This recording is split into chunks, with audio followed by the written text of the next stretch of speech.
Hello mga mare, welcome to my vlog. For today's content nga mga mare, maglalaban naman tayo. Kakatapos nga lang ng bagyong Kristen, kaya eto maglalaban na ako.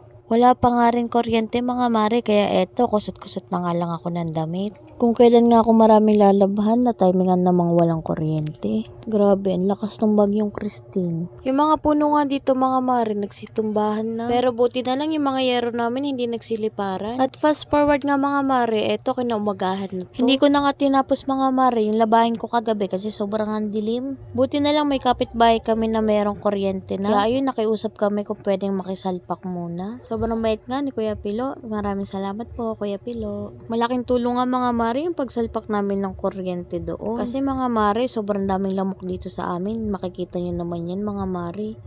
Open na open yan. At ayan mga mare, yung sinampay ko kahapon. Ang inuna ko lang kasi nilabhan yung damit ni Daddy Joseph dahil may pasok nga siya. Konti lang